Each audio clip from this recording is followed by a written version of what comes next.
Namaste, Jai Bharat. We know that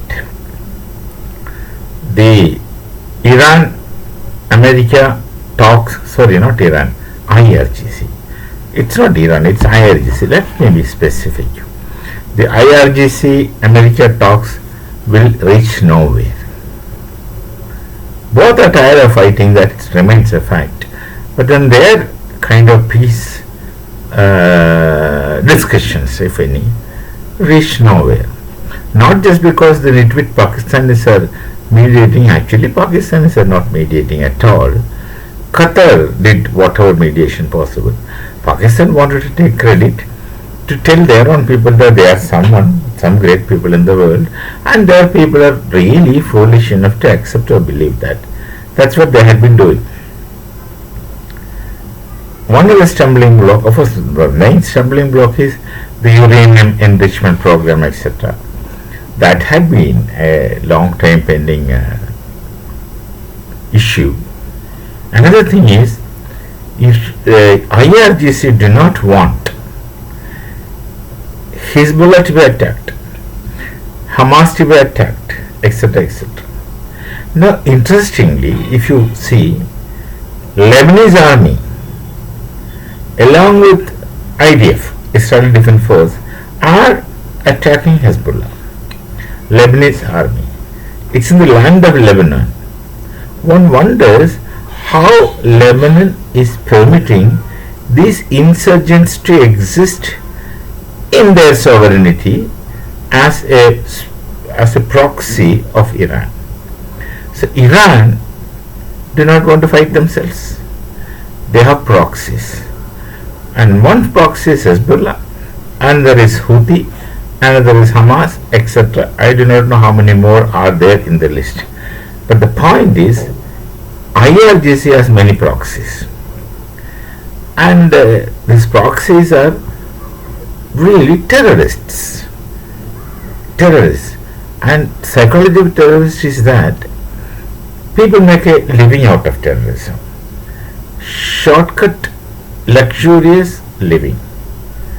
And they have a icing above everything, that they have been instructed, brainwashed, told that they are doing jihad, some version of jihad, and death is what they must desire, because after death living is all luxurious.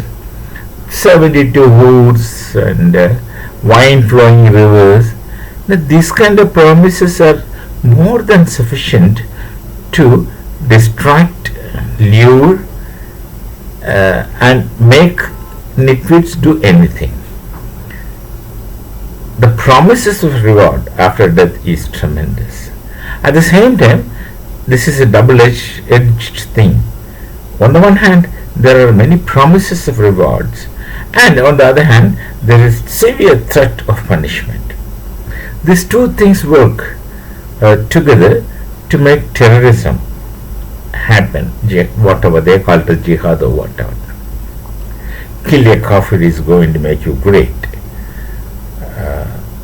And these people, of course, know nothing else. They have so-called comfortable living, it's comfortable according to them. My comfort is certainly different from somebody else's comfort. Again, it's a question of the question of choice of qualities. So the terrorists, they have a comfortable living for which they don't have to do anything in special. Everything shall be given, provided by somebody else. They don't have to go to the field, work and earn a living, or for that matter, anyone who is any artisan who is working to earn a living. They don't have to earn a living. Their kind of requirement, whatever they want, reaches them. Just all that they have to do is to continue as a terrorist. So multiple, while they are living on earth, everything is provided, and of course once they die, everything is again provided. So this is the kind of mental makeup of an average terrorist. And these outfits, the proxies, are terrorists. And these proxies are maintained. Then what is IRGC? On the one hand, they speak of courage and so many big things, and these people don't want to fight. They would make the proxies fight. Israel gets fed up with this kind of activities. Terrorism, no matter where in the world, is a pain in the posterior for anyone who is engaging with them. There is no law, they do anything, they can do anything, they are made to do anything, and they annihilate themselves. That's their attitude. What to do with such people? There's no talk to them, there's no point. Pakistan is another state who has proxies. Their proxies are explicitly terrorists. Again, they have these funny names: Jaish-e-Mohammed, Lashkar-e-Tayyiba, etc., etc. There are so many names. One don't remember everything. And they have terrorist activities they organize against Bharat.